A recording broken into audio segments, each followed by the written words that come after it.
Hello again, this is Matt with the West Virginia Coalition in Homelessness, and we are going through today's call or today's webinar.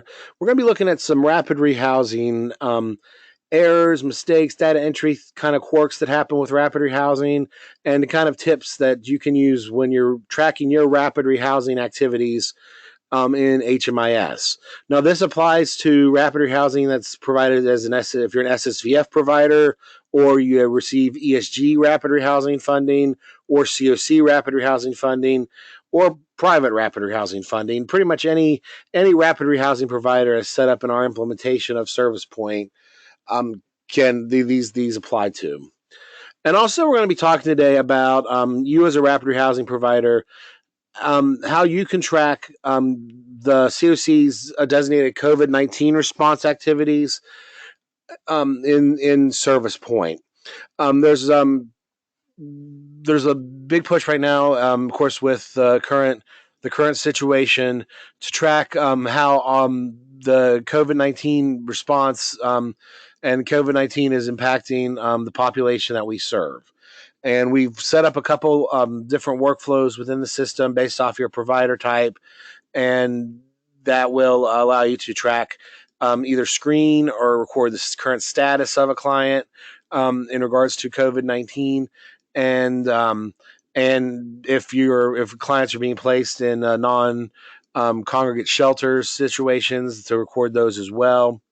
But today, on today's call, we're just kind of going to go over you as a rapid rehousing provider, what kind of data you can enter when you're working either remotely case managing, as a lot of case managers for rapid rehousing are doing right now, or if we return back to face-to-face case management at some point, hopefully very soon. But we will see as soon as it's safe for both us as case managers and our clients. Whenever we return to doing that practice. But you can still record this information, and until further notice, we should be recording it. We're going to be opening it up to all rapid rehousing providers across the COC. And there's already a video on our YouTube channel concerning this. However, we're probably going to be updating that video to make it more specific to project type, be it either rapid rehousing or emergency shelter, whatever the case may be. So today we're going to be working in our training site, and I'm just shadowing a user here. And let's discuss the COVID-19 response first and what we have to do with that. The way this is set up in the system is it is a separate provider that you'll have access to through enter data as mode. And it's sort of a small workflow that you can do prior to doing your regular case management workflow or any other kind of rapid rehousing entry exit workflow that you utilize within the system. So think of it as just a small set of questions that you work with answering with your client prior to doing your standard rapid rehousing workflow that you utilize for your HUD or any other kind of reporting you may do.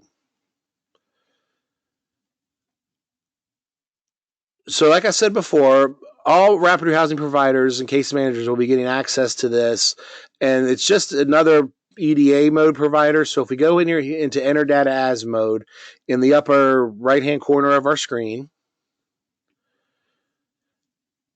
and of course this is a client sees a lot, or this shadowed user sees a lot, and we just type in COVID, then we see this provider, BOS COVID-19 information. And we just go into this enter data as provider. And then, of course, we enter backdate. Even if we're doing live data entry, we still want to enter backdate for today's date to set the time back to 1 a.m.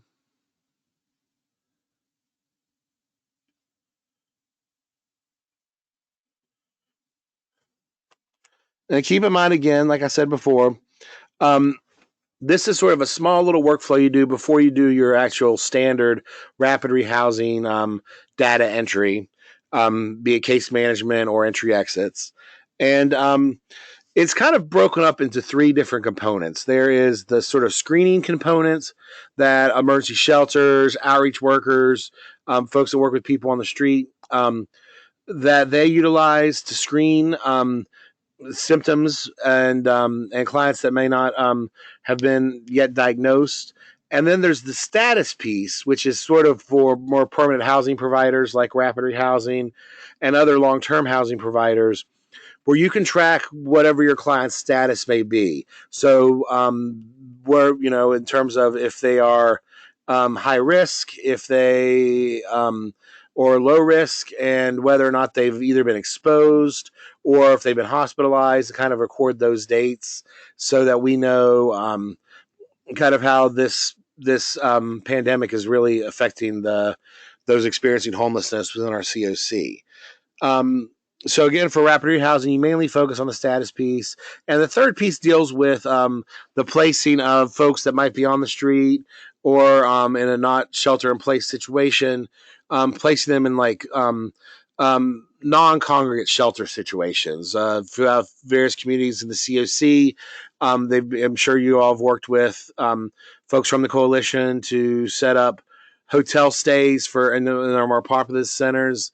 Hotel accommodations or a non-congregate shelter situation where folks can be isolated or quarantined so they don't infect others or further endanger themselves. So once we're in our provider for COVID-19, we just go here into Client Point and we search for our client. Um, this client here, Steve Urkel, we'll search for him.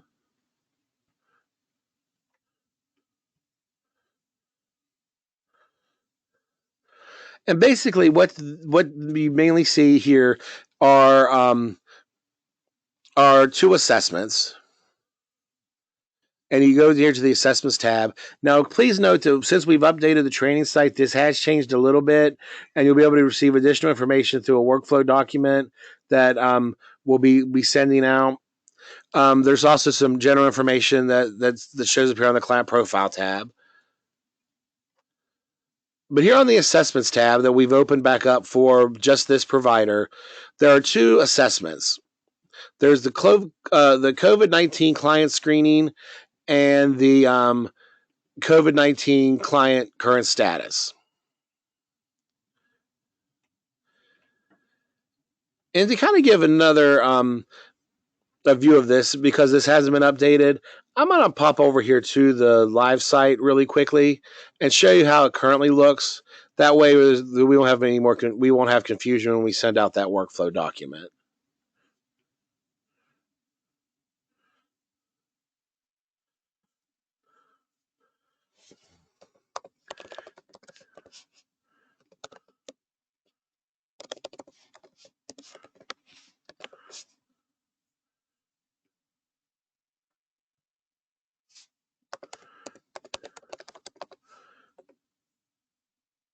So thank you for your patience while I log in right quick.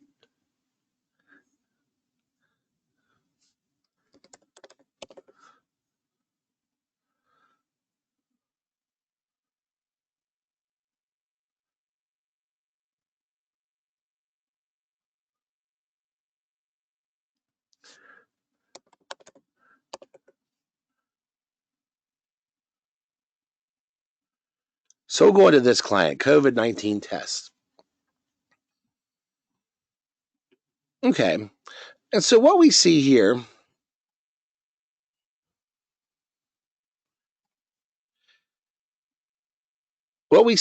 is we default to our client profile tab where we have our standard information we need to fill out, our client record information, our client demographics.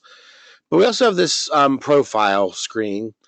And mainly this section is the same section that shows up in any other assessment as far as client contact.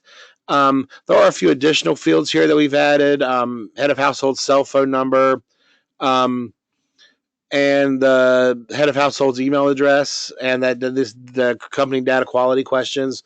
These are more important to answer now than ever.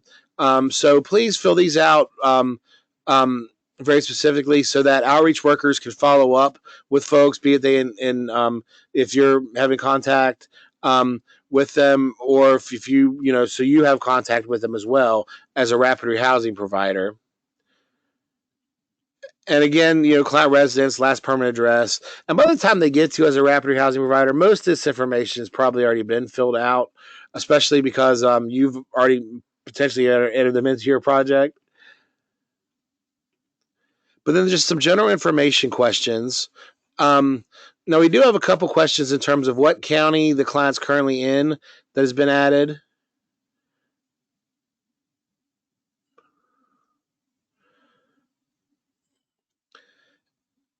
And of course, their current housing status. And if they have been placed in a non-congregate shelter, there's some additional information here too that needs to be completed. But again, by the time they've gotten to you as a rapid housing provider, this information should already be completed. But if you notice that it has not, please complete this for us.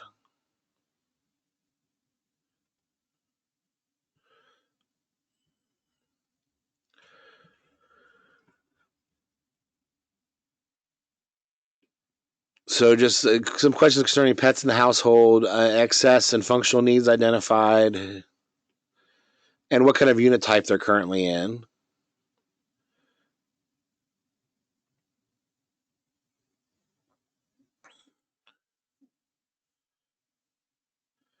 Households remain the same information. ROI remains the same.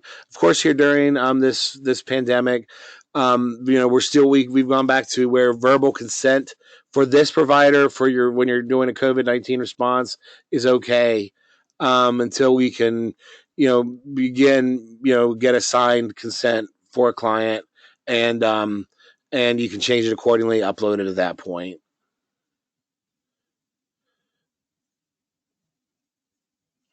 And then we get back here to our assessment screen.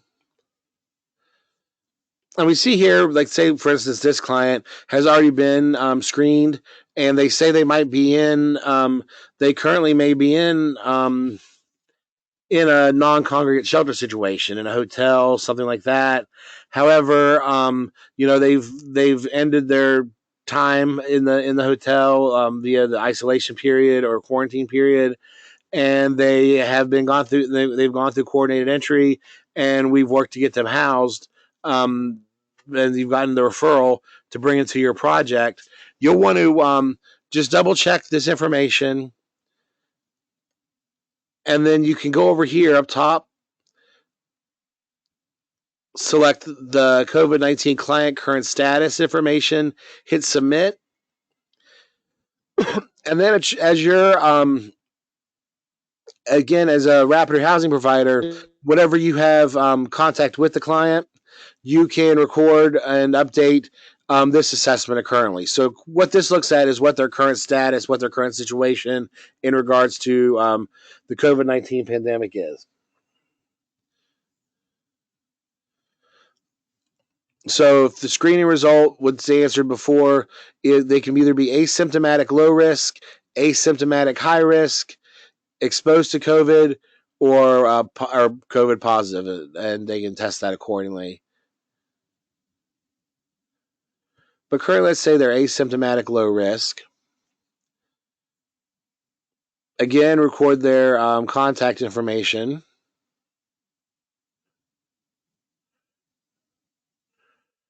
Whatever agency you work with, if you're the one who's recording their current status, just pop that in from this pick list.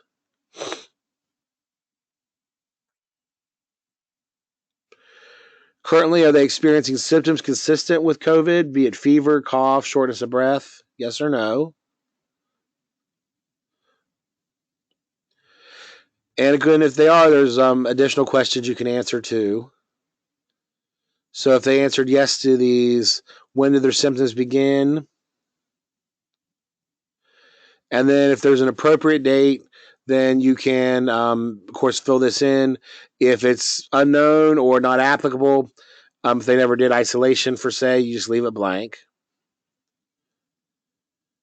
or if they did isolation and they're no longer in isolation, you can just leave the date that they went in isolation in.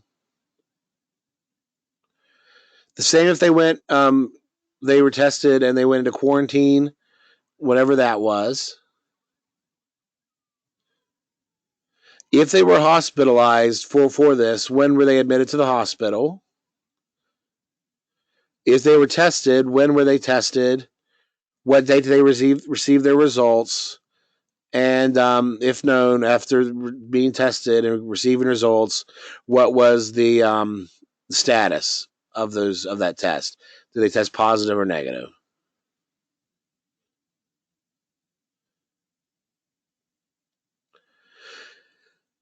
And then we can again ask what their current systematic disposition is. Are they currently systematic or symptomatic? Sorry, no longer symptomatic. Have a confirmed recovery, or have they been? Are they deceased? And the date of their current symptomatic disposition. And then there's a box here just they can record any kind of current client health notes that are pertinent to the COVID-19 response. And then, of course, hopefully, if they are either symptomatic or they test positive, then whenever their recovery date is, we can put that in here. And then all we have to do there is hit save. And then we've recorded their current status. Now, as time goes on, say you make contact with them this week and you make contact with them in a couple more weeks. If they have been hospitalized or they go into isolation or whatever the case may be, or if they get tested during that time frame, then update that status accordingly. And that way we can kind of really gauge how our response is within the COC, how the response is on the region level, and how we're doing and how it's impacting our clientele. Then again, there again, that we're also going to be sending out. We're going to be after today's call. We're going to be giving access to all of you as rapid rehousing providers. We're also going to be sending out a workflow document that kind of walks you through the process of this as well. And keep in mind again that it is just sort of just a small little group of questions that you ask before you do your usual rapid rehousing workflow.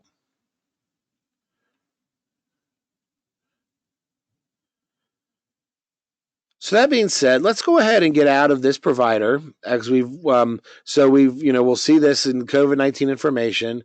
We'll go ahead and get out of this provider, and we can go into a new EDA provider.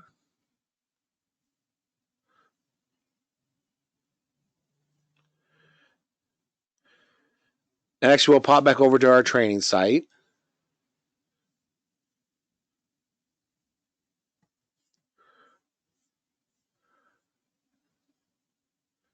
And get out of the COVID-19 provider. And then we'll just enter into another rapid rehousing provider so we can kind of look at some of our rapid rehousing information, kind of why we're on the call today in the first place, right? So if we just click on EDA mode, let's go into this rapid rehousing provider here for the time being.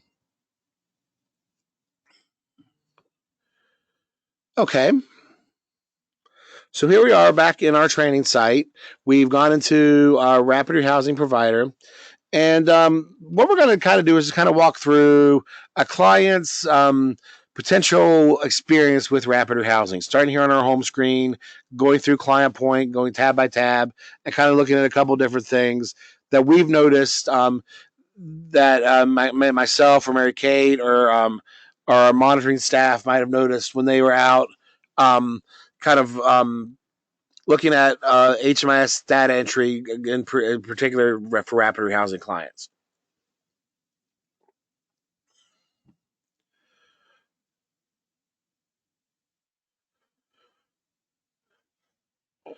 So here on our home screen, and we have set this up for a lot of you. You set it up for yourselves in a lot of circumstances, but especially with regards to coordinated entry, it's really important that you, as a case manager, have at least one of your accounts reports set up to show outstanding incoming referrals. And what this does is it shows you referrals that have come in from coordinated entry, and you can set up to show the referrals that have come in to your provider, be it Rapid Rehousing Consolidated, ESG Rapid Rehousing, or SSVF Rapid Rehousing, whatever the case may be. You can see those referrals as they come in from our coordinated entry provider. And of course, to set it up is very simple. You just select your report name from the list. And it's important to select outstanding incoming referrals as opposed to just incoming referrals, because that way you can see the ones that you can only see the ones that you haven't responded to as of yet or answered. So you can see the ones that are outstanding. And then what you want to do too, down here in the filters, is select all dates as opposed to today, yesterday, this quarter, whatever the case may be, because that way you can see just the outstanding referrals across the board that haven't been answered yet, not the ones that just came today or not the ones that just came last week. Then you just click on provider here and you select your provider, whatever the case may be, here under provider. And then you hit OK. And looking at our accounts report, I see we have one outstanding incoming referral that we'll need to take this client into that's been referred to us from coordinated entry, that we need to either take into our project or explain to coordinated entry while we're not taking it into the project and answer that referral accordingly. So if we click on this one, we see that it's client number 10, and they were referred to us on 2/20/2020 for our rapid rehousing program. Now, to answer this referral is very simple. We can just go click on the client ID right here.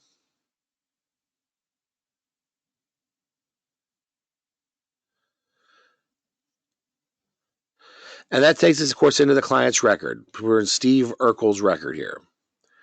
So to answer it, to let coordinated entry know, and to let the system know that we're taking this client in, we click on house or service transactions, and we can either click on this tile, view entire service transactions, and we have our sub tiles here, and we can either from this view find the referral that we're looking for right here, or we can click on referrals, and that filters it down one more level, and we can see all the referrals that have been made for this client. So we see that this client was referred to us on 2/20/2020 for rapid rehousing. So what we do is we want to put something in this field right here, referral outcomes. And to do that, you just click on the edit pencil right here where the record starts, and scroll down about halfway down your screen. You'll see where it says referral outcome.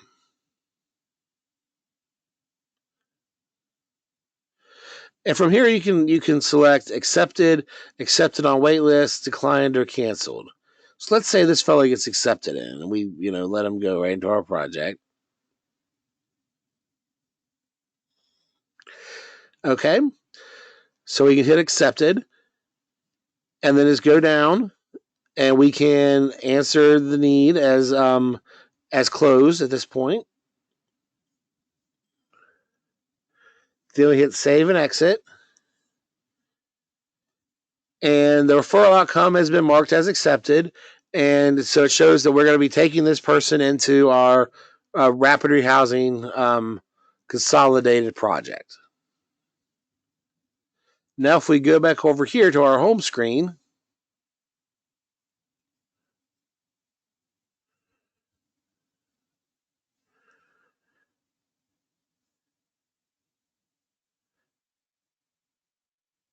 it should refresh.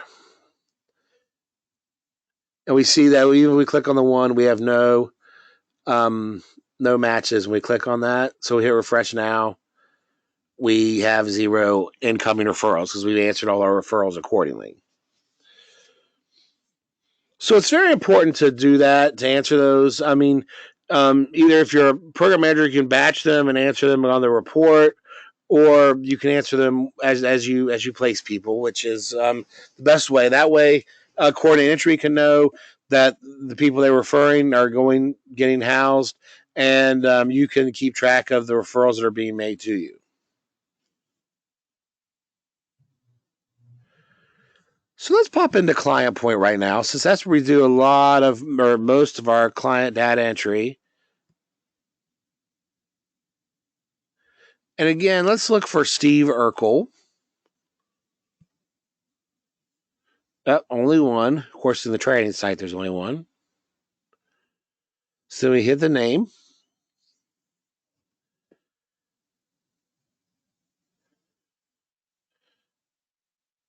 And of course, here on the client profile, which is what we default to, we have our housing provider information.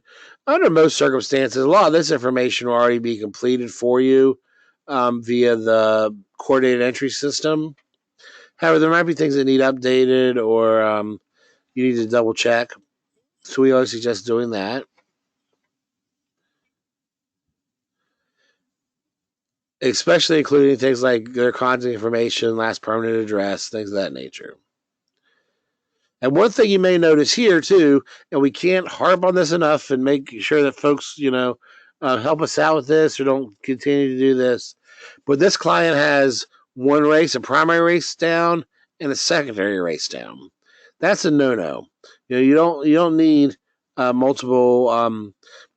Unless the client identifies as being multiracial, you don't need both the same race and primary race and secondary race.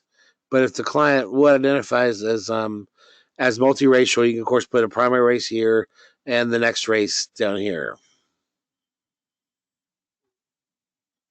So to fix this, though, if you see this, please fix it in the system for us.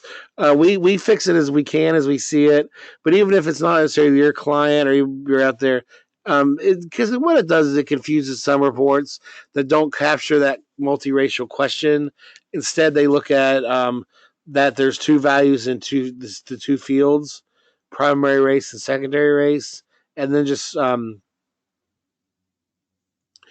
and that way it looks at both and counts them as multiracial.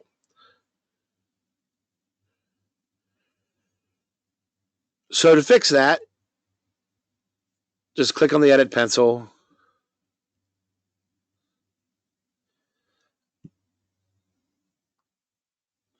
and fix that accordingly. We'd really appreciate it. That'd be great. So moving down the tabs, next comes our households tab. And one thing we're going to show you here on the households tab that comes up a lot is we have Steve and we have Laura. They are our two members of our household currently. But let's say that they have a baby and they're enrolled in our program and they have a baby and we want them to, add that new household member to the household. It's very simple to do. You just hit manage household and you get your household information screen up here.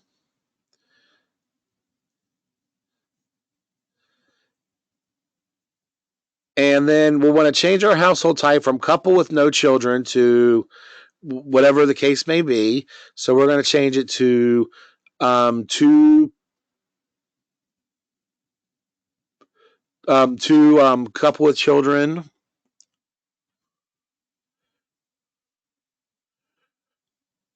or a married couple with child, or two parent household, whatever the case may be.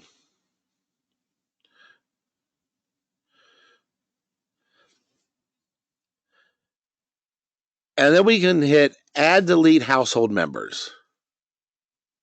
Oh, that's it. Save and continue first. And Now, I know in training before we talk about adding, deleting household members.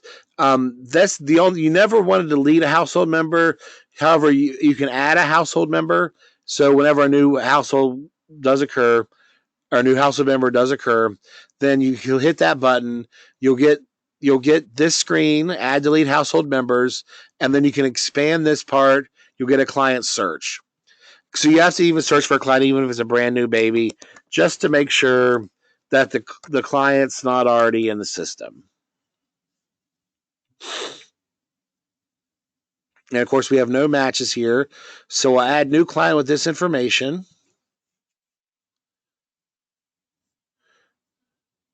Hit continue. And then we can, of course, update our household accordingly. Not the head of the household. We'll say he is the head of the household. And then we do our relationships. So a son and his wife. So we can do that accordingly. And record the only information we want for baby Urkel here. We already have it for Steve. We already have it for Laura. But we'll record it for baby Urkel right here. So the client record information and the profile assessment information.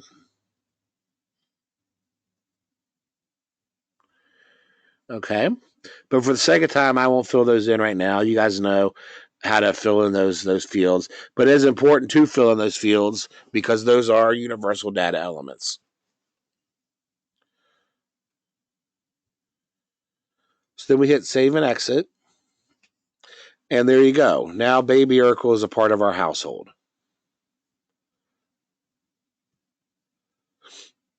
Now ROIs, like I said before, if there's only when working with COVID clients that may be in isolation or in quarantine, or if you're still doing your case management while you're doing that and if you're taking on new clients to do that, then you can go back to doing the way we used to do it with gathering verbal consent whenever you're recording ROI. But that's only in those circumstances. So if we have clients that have been in our project for a while, they should already have an ROI completed. Of course, keep in mind that that with your ROI, your release of information, it shouldn't be under like this is under the level 3 provider. That's a mistake. We want to fix that and update it so we can hit the edit pencil here. Update it to include all household members on this ROI, so we can include additional household members and include baby Urkel and Laura here. Hit continue. And we need to update our provider to be the level 2 provider or our agency level provider so that we can release information not only at this program level, but at this project level. Then we can release it as at the agency level across the entire COC. So, but unfortunately, if you're in EDA mode, it'll default to whatever you set an EDA mode for whenever you selected, create a new ROI. So what we'll have to do is we'll always have to change it. We can hit search and change it to whatever our level 2 agency is. Oh, I forgot it's this. So like for instance here, West Virginia Coalition and Homelessness.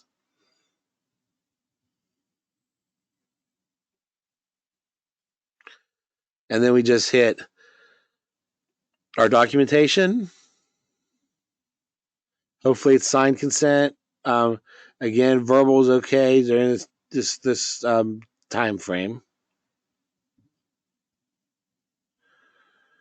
And then we hit save release of information. And again, if we have a saved release, we can hit this binder clip and just hit the binder clip and upload a signed copy of it. Okay. So moving on to our entry exit tab. Now, here's where we see a lot of different kind of scenarios and a lot of different things that happen with the different kind of project types or different scenarios, even within rapid rehousing. Here on the entry exit tab, that we want to talk about today. So we're going to kind of go through a couple different scenarios. But one thing to always remember with creating a project start, or what we used to call an entry record, or a project start record, and again, and as you do your project start, your reviews, either interim reviews, annual reviews, or your exit review, that is a snapshot of what life is like for that client at that point in time. So we'll notice like this client entered into this project, and this client, for the sake of today, we have set up a couple different entries here for them.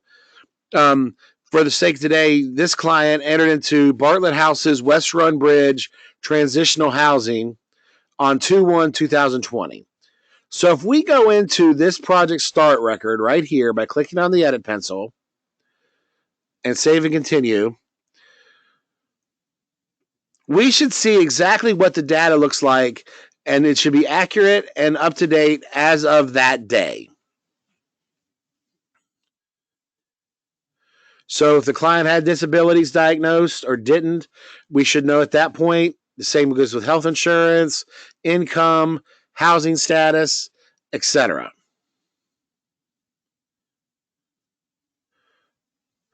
Now, this is especially important with these housing status questions, because we notice that that a lot of times, and this isn't just rapid housing providers, this is across the board.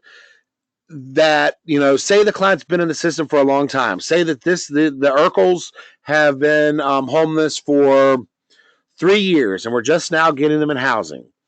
Well, when they entered emergency shelter 3 years ago, we completed their current housing status information stuff, their prior living situation, their length of stay, their approximate date when homelessness started, things like that. So let's even back this up a little bit.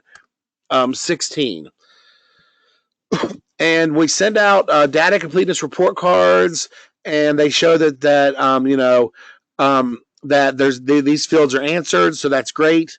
But at the same time, these don't get updated. These folks might fall out of shelter. They go into shelter, come back in shelter. They're on the street. They go back into shelter. They go into rapid rehousing for a bit. They fall out. We notice a lot of the time that these aren't getting updated at either at regular intervals or whenever they enter into a new project, and that is really, that could potentially really knock people, either knock them out of chronicity, or inaccurately say that they're chronic and they're not chronic, or and either knock them out of housing opportunities, or that could also incorrectly say that they're chronic, and coordinated entry might go through and place them in put them based off where they fall on the housing guide, place them in housing above somebody else who really could use that, and we could really could use that benefit. So it's so imperative, you guys, so important that you update these at least every point of entry, every point of project start, be it rapid rehousing. If you work in emergency shelter, update them accordingly. If you are a street outreach person, update then when they enter in your project. It's not enough that these are answered one time, and you set it and forget it. I mean, these need to be updated all the time. So if this is anything but less than this kind of dark green color, or if it's bright green, it might be okay. But if it's that brown or red here on the freshness indicators of the data point, really double check, update it, and keep it accurate, because that's what determines a client's chronicity. So let's say this client's saying that they've been homeless since 11/1/2016 in a place not meant for human habitation, but they've only been homeless here 1 month or more. 90 days. So I mean that should be a red flag to you right there that this data is old. It's stale and it needs to be updated. So when you're doing a project entry for your client, if they wherever they're coming from, if they're coming from shelter or the street, you record it, where to reflect what their housing status, housing situation was last night, the night before coming into your project. So say they were in a place not meant for habitation. However, they've been on the street. If they've been on the street since 11/1/2016, then we'll want to update this to 1 year or longer.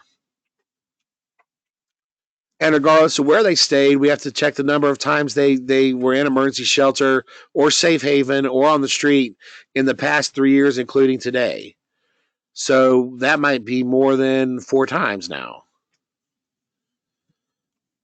And then we have to look at the total number of months, or the total number of months homeless on the street, emergency shelter, safe haven in the past 3 years. Since 2016, they might have fallen in and out, a lot more than 6 times. We want to, be on longer than 6 months. So, I mean, that's definitely 12 at this point. So, I mean, it's so important to make those updates, especially at the point of project start.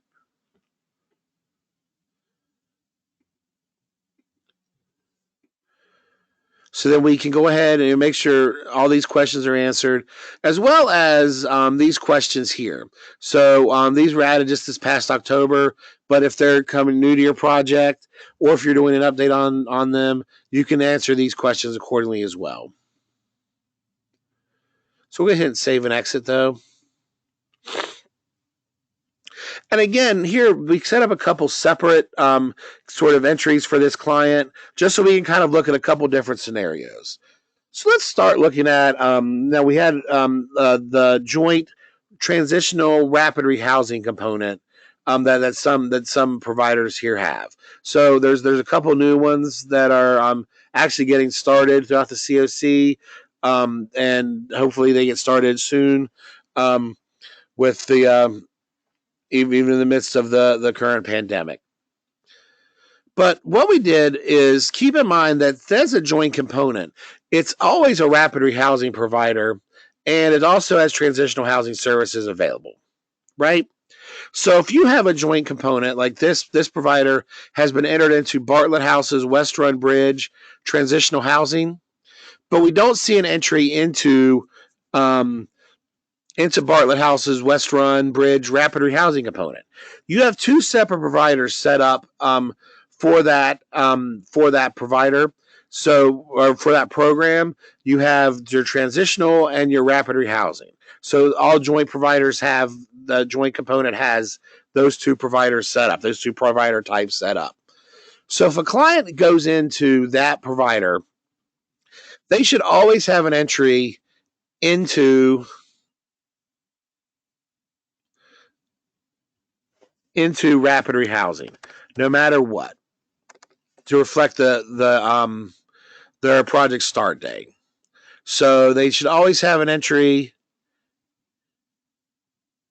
into like Bartlett House's West Run Bridge rapid rehousing provider.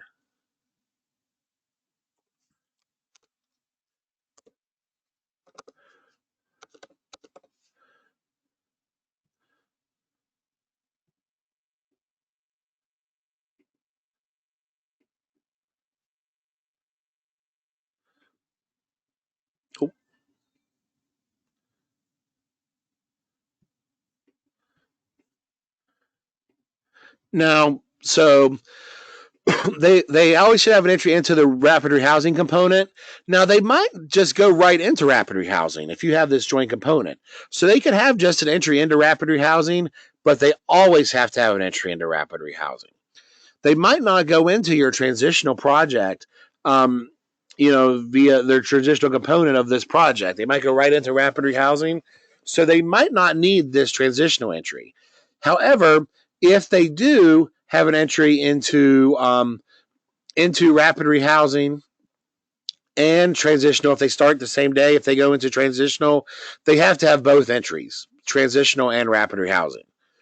Now, let's say later on they drop out of something happens, they might drop out of rapid rehousing, then you can, again, at a later date, add a transitional, but you always have a consistent timeline the entire time of rapid rehousing.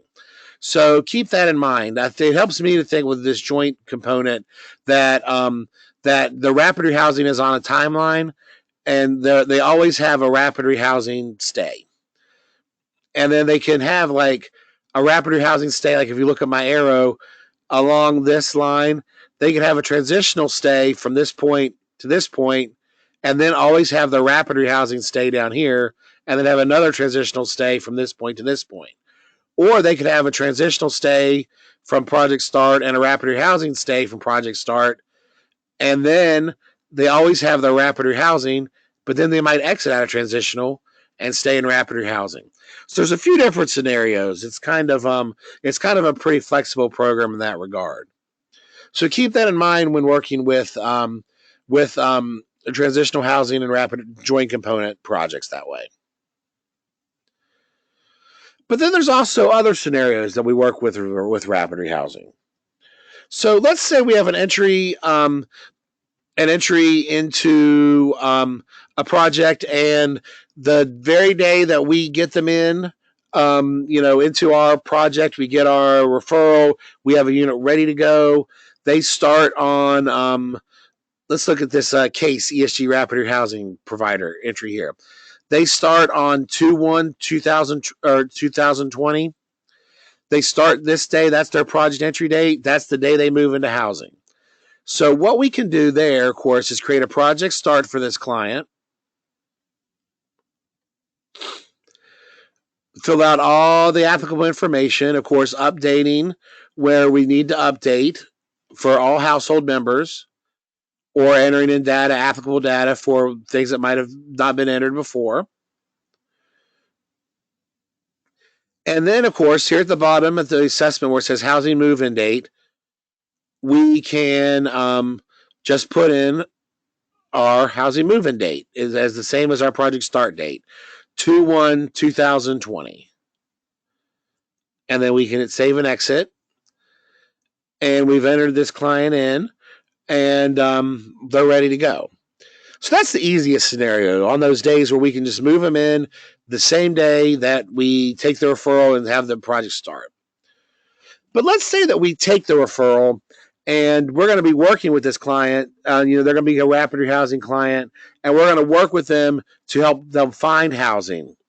So we're going to case manage them, work with them, locate some housing for them. But the project start date, might not be the day they're moving in. They might not move in for a few weeks yet.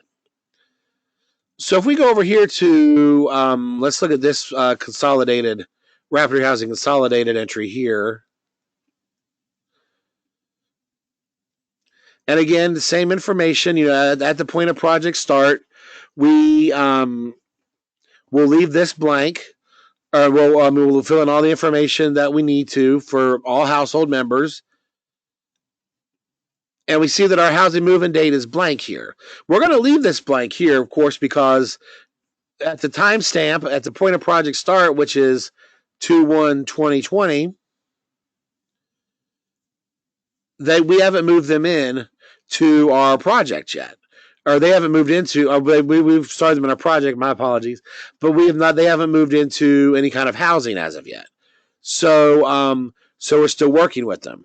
And again, keeping in mind that our entry exits, our project start records, our exit records, our update records are a snapshot of what life was like for that client at the point of assessment. So what life was like for this client as of 2/1/2020, they don't have a housing move-in date just yet. So we can capture all the information we can, save and exit, and then later on, when we work with the client, we help them find housing. They're ready to go into housing. It's let's say it's February the 15th, and they're ready to go into housing.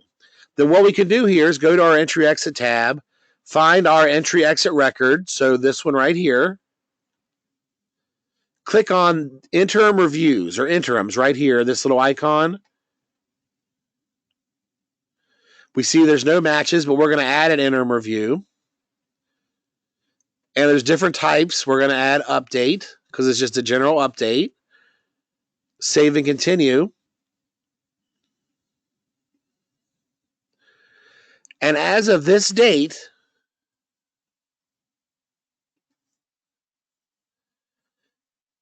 we've moved them in. Of course, that's just showing up from where we were working in that other entry exit record. So let's say as of 2/15, we've moved them in.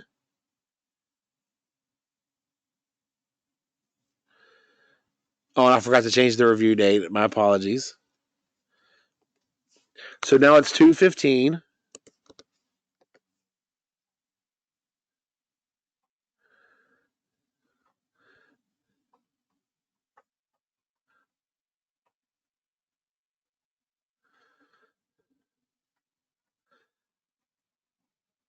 And we put in our current date,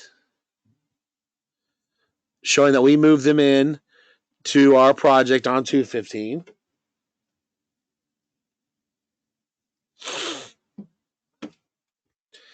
And then we hit exit.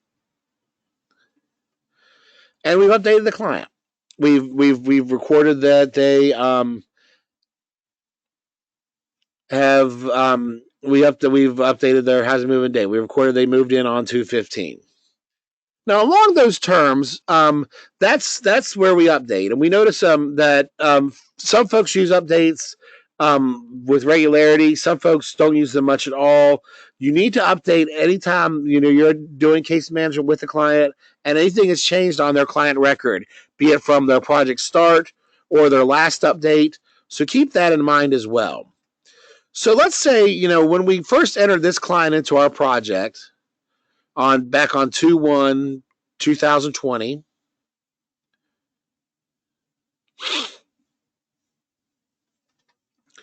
We noticed that they don't have any income here. So no sources of income. All our income types are marked as no.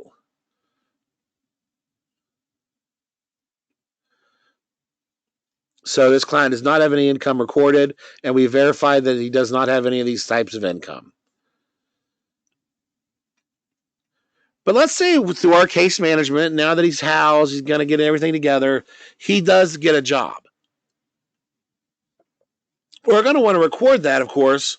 We are going to want to record that, of course, on our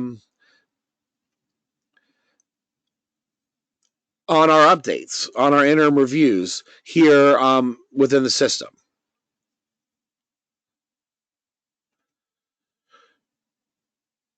So what we do again is we hit interim review or interims, and then we see the interim reviews we've done. We're going to add another interim review, and let's say that this one happened on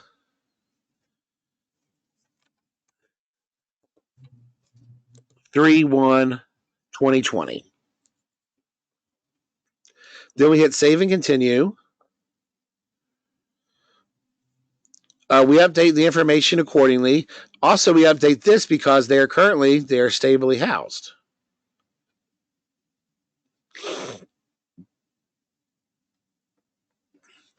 Then we go down here to our income section, and let's say that the client is currently receiving monthly income of $500. So we can put in that amount,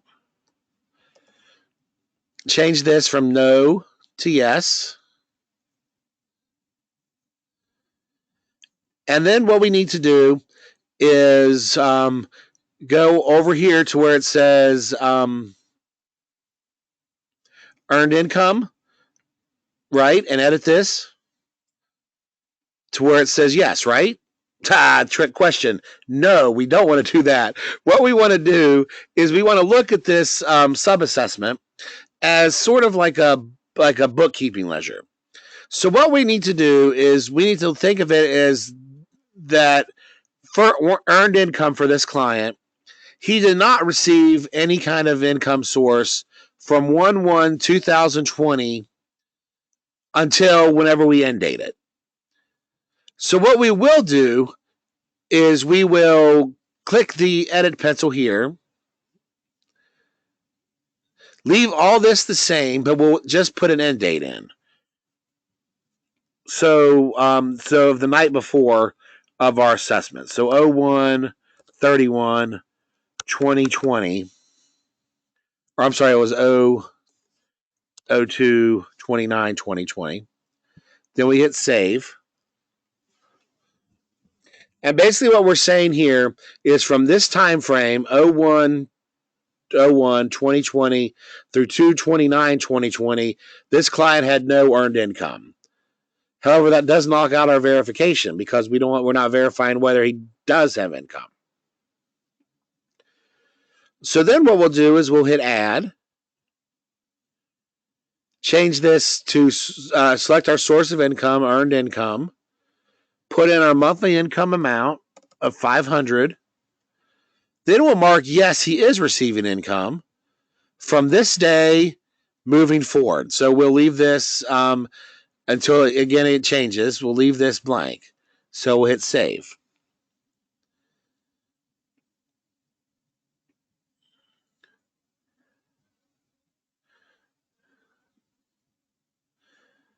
So then we see that we have an earned income recorded of $500.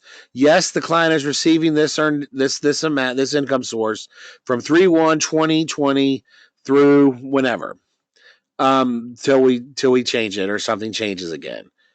However, if we look here back at our old earned income source from 1/1/2020 when we first recorded this through 2/29/2020, they did not receive any earned income.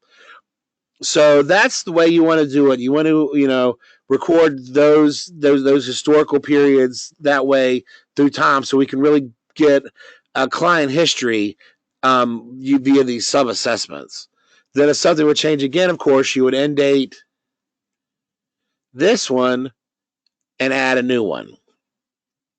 So technically, you should only have one open-ended income source, or disability determination, or benefit if we're working with non-cash benefits. One open-ended source at any given time. So one earned income record, for instance, without an end date at any given time. So we run into that a good deal, that we'll have folks that have multiple ones of those open, and that confuses reporting, and I think it probably affects a lot of what you guys do too. And the same goes for monthly income, as goes for non-cash benefits, as goes for health insurance or disabilities within the system. So that's something to keep in mind and always keep up with.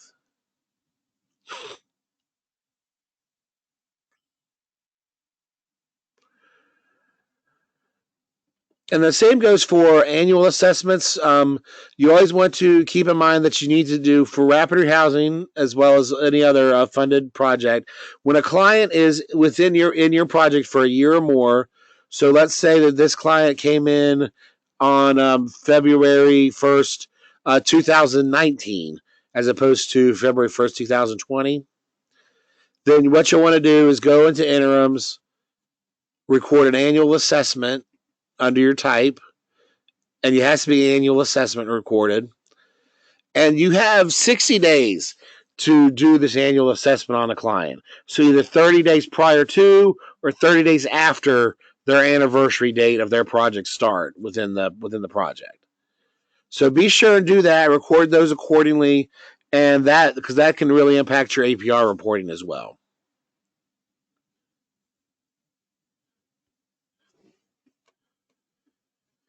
Okay. So one thing, and I'm just going to show you a couple more things here on entry exit, and then we're going to call it a day. And this one thing that we run into a lot of people ask us about is remember before in the households where we added baby Urkel, what they want, our tendency to want to do is to, like, if we go into baby Urkel's record, is to say that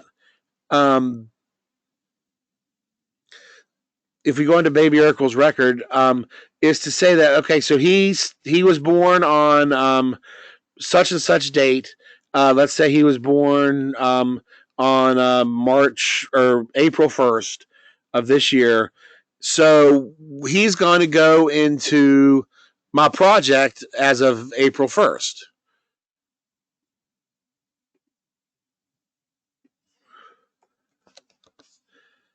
However,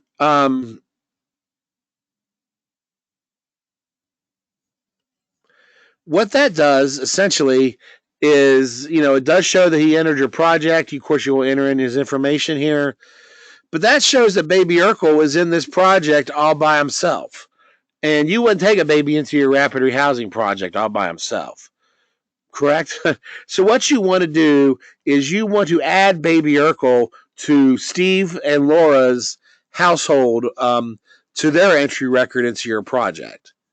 So I'll go ahead and just, remove this. Go back over to Steve.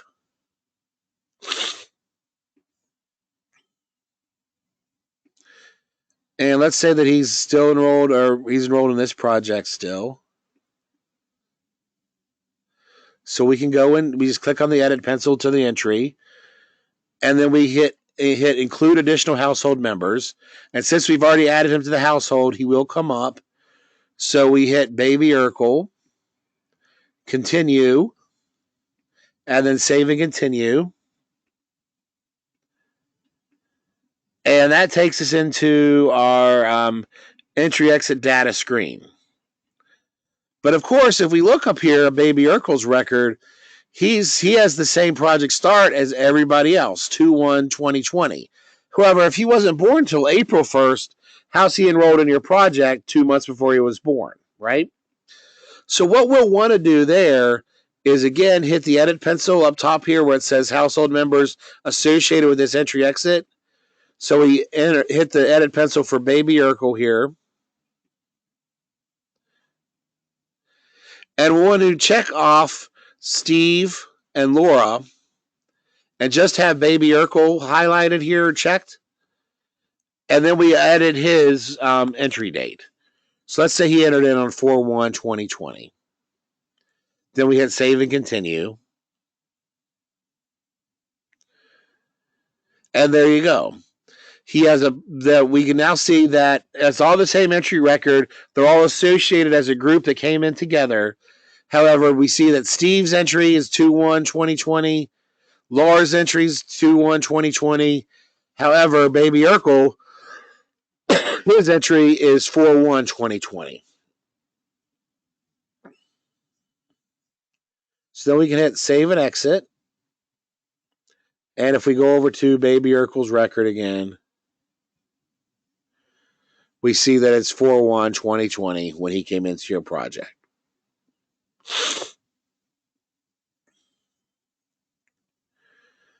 So time goes on. We'll go back over here to Steve. Time goes on, and we serve the client. We record the services and service transactions. We do case notes. We record case notes for the client. We set goals. We work with them. They either have success. They might have temporary setbacks, temporary flubs. Things might happen.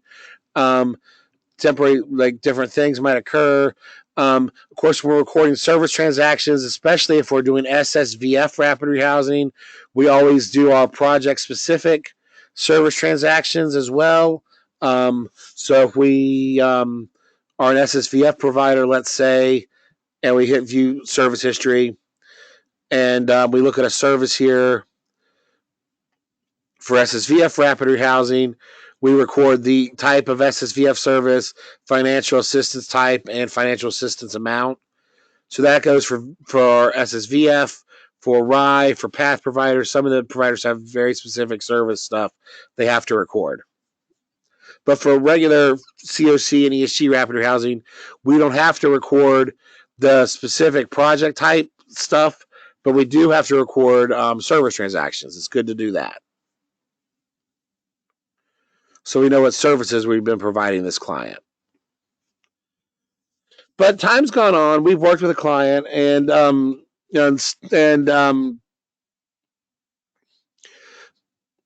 client has entered into, it's time for the client to leave. So the client either has, or through different scenarios. There's different ways you can exit a client based off of the type of scenario in which the client's leaving. Let's say, unfortunately, that the first client. Let's look at our joint projects here. The client has been enrolled in rapid rehousing and transitional housing for a while, but they did exit out of our transitional and just into rapid rehousing.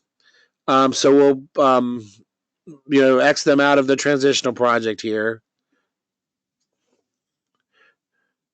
So we'll do rental by client with rapid rehousing or equivalent subsidy, and mark our reason for leaving.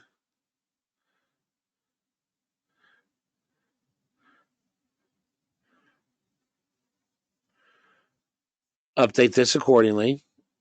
Okay. So they left on 4/20. Well, actually, we'll change this on my bad. They left on 4/1. They left transitional housing at 4/1 and just went into a rapid rehousing unit. And that's all they have right now is their joint rapid rehousing component. Well, let's say something happens and they have to go back into transitional housing. They fall back into transitional housing. So what we have to do at that point is exit them out of our rapid rehousing project as well.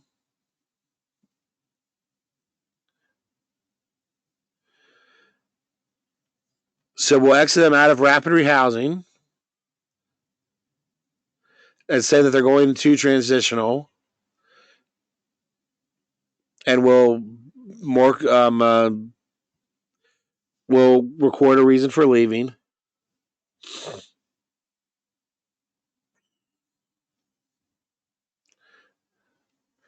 Update all this accordingly. Take out their housing move-in date.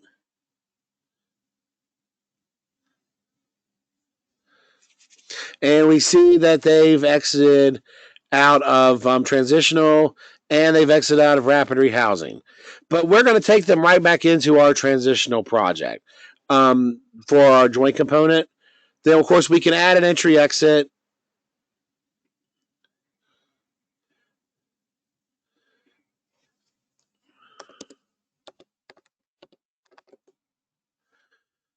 And enter them back into our rapid rehousing project. Because keep in mind, for joint projects, they have to be always entered into the rapid rehousing component as well. Update all this information accordingly.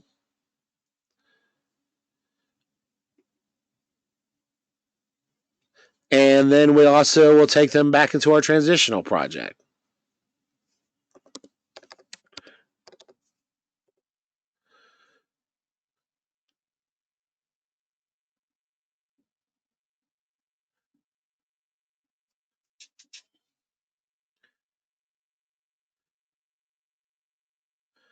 Keep it in mind, of course, while they're in the transitional project, they won't have housing move-in date recorded until they go into a rapid rehousing unit as well. So that's kind of the one exit scenario that you run into a lot with the joint component. And along those lines, the same goes for just a standard the same goes along those lines. The same goes for like a standard, just regular rapid rehousing project. So let's say that this client has been enrolled in our RCCAA COC rapid rehousing project since 2/1/2020, and they have a disagreement with the landlord. Something falls through. They get evicted from the project or from their housing. So what we're going to want to do is exit them out from the project, record their destination, whatever it might be,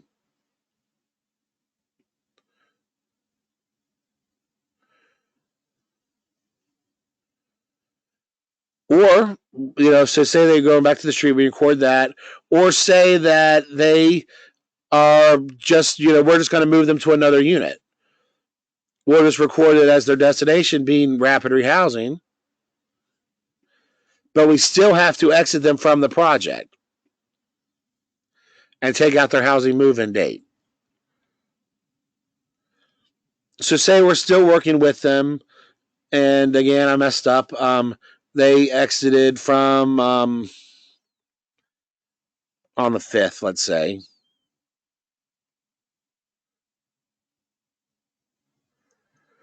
They exited from our RCCAA COC Rapid Rehousing Project on the 5th.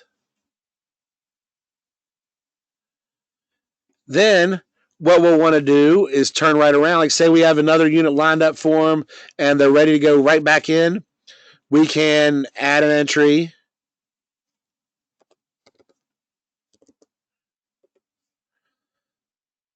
COC Rapid Rehousing. HUD.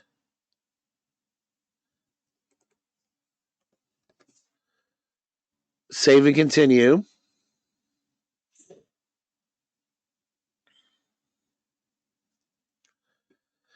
And we can, again, update all this information accordingly. We won't, at this point, of course, we want to keep, if they don't have a change, like a drop in the actual service or in the project, we'll leave this information the same. However, we're going to want to change their housing move-in date to either today's date or the date, of course, we're recording this.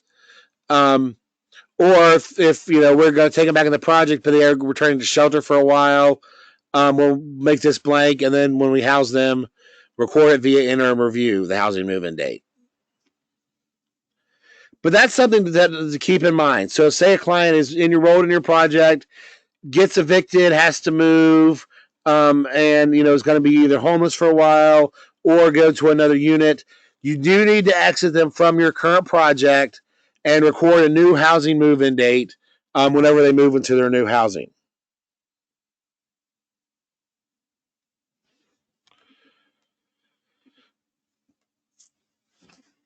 So again, to kind of recap, say that the client is here in our case ESG Rapid Rehousing Project. And the client, it's just a standard move out. They're moving on to permanent housing. Everything's worked out good for them. They've gone on. They don't need our subsidy anymore. Don't need any assistance from us. We can just record just a standard exit.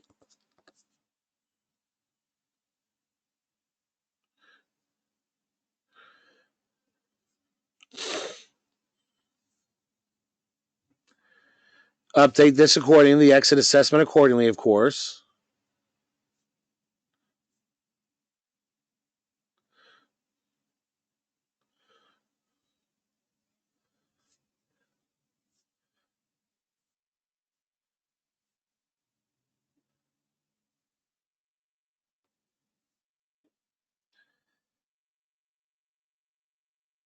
Oh, my apologies. I re-entered them in too.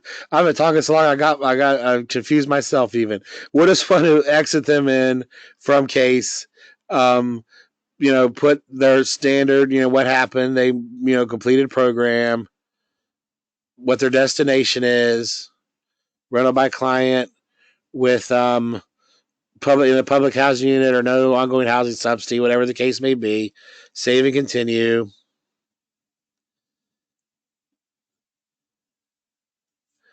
And then update accordingly. We want to, their housing movement date will still be there.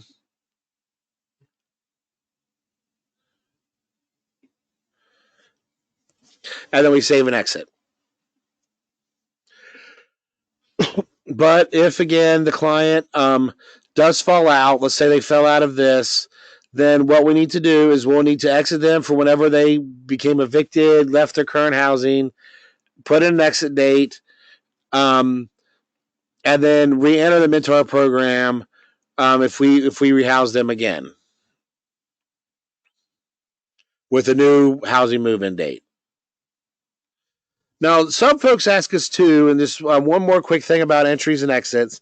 So once the client stops receiving financial assistance from us as rapid rehousing providers, be it rental assistance or whatever the case may be, we at that point need to exit them from the project. Even if we plan to do some kind of follow-up case management and work with them for a couple of months as they stabilize on their own, once they stop receiving financial assistance, we exit them from the project. So let's say that the client we've been working with this client in our Rapid Rehousing Consolidated project right here, the Coalition's Rapid Rehousing Consolidated project since 2/1/2020. On April 1st, 2020, we pay our last month's rent for this client. They're no longer receiving financial assistance. We exit them out based off of when they quit receiving the assistance.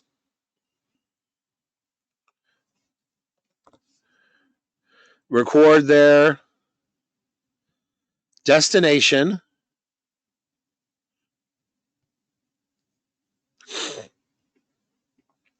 Save and continue.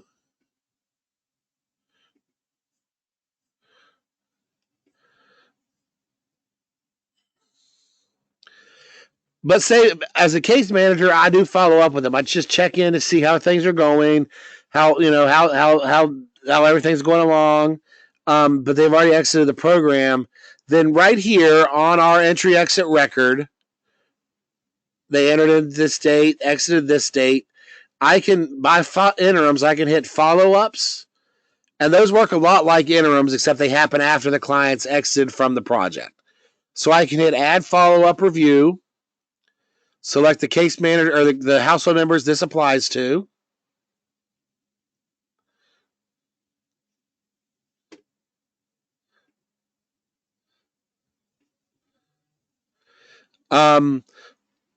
Just hit update, or if it's what kind of review it is, and say it happens today. Save and continue.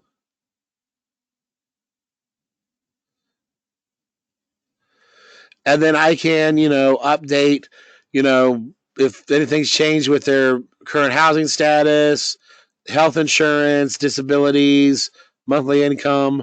I mean, let's say, again, to review this, let's say that our man Steve Urkel here got a raise again, and now he's receiving $700 instead of $500. So what I'll do again is, even though it's the same as yes, we'll select this record, and the amount's changed. Select this record where he received $500 in earned income from 3/1/2020 through 04/20/2020. Hit save, and we see that yes, he did receive it from this time period. But then we're going to hit add again. Enter in 700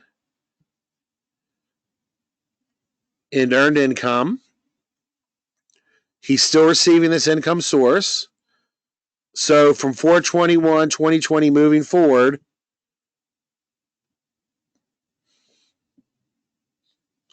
he's receiving that income source.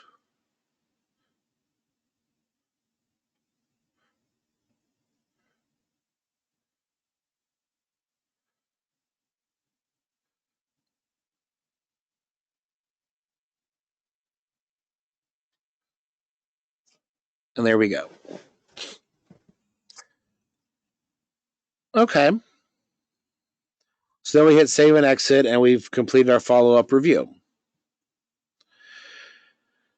So I've been talking for about an hour and a half now. I think I've kind of showed pretty much everything that I had on my agenda to show. I'm gonna check in here with Mary Kate. Do we have any questions, or has anybody had any kind of any kind of questions that we might not have an answer to, or anything like that? Yeah, there is a question that's been asked that I was trying to type an answer to. As far as the exit following termination or financial assistance goes, is that a COC wide regulation, or do the agencies have discretion as far as that goes? Oh, in terms of exit them from the program if they quit receiving financial assistance. I think, but if they want to elaborate on that question, I'll read it again. Okay. Because if that being the case, say whenever it's not only it's not a COC regulation as much as it's just programmatically how it's supposed to it works with rapid rehousing. So whenever you quit quit providing financial assistance, you exit them from the project, and you don't. I don't think follow up is a regulation. You don't have to do follow up, but if you were going to do follow up with the client, you follow up via the follow up reviews. Okay. And then once somebody's been exited from the program, there's no more service transactions, correct? Now you don't have to record service transactions at that point. Okay. You can record case management if you want to, but it's not necessary. Okay. Um, I think that answers this question.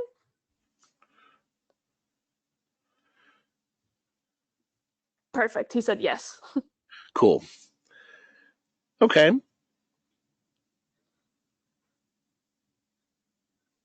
But unless there's anything else, that's all that came up in the questions box that I was unable to answer. Okay. Great. Well, if you do come up with any other questions come up, if you're watching this in review or if you're, kind of working day to day, you can always contact us via the help desk, hmishelp at wvceh.org. That's the best way to really get in touch with us because that goes to both Mary Kate and myself, and we can answer those accordingly. So if you just email one of us privately, I might miss it or she might miss it, and that way, between the two of us, we rarely miss much. Um, but that's no problem. We're still people. So that being said, though, thank you so much for being with us today.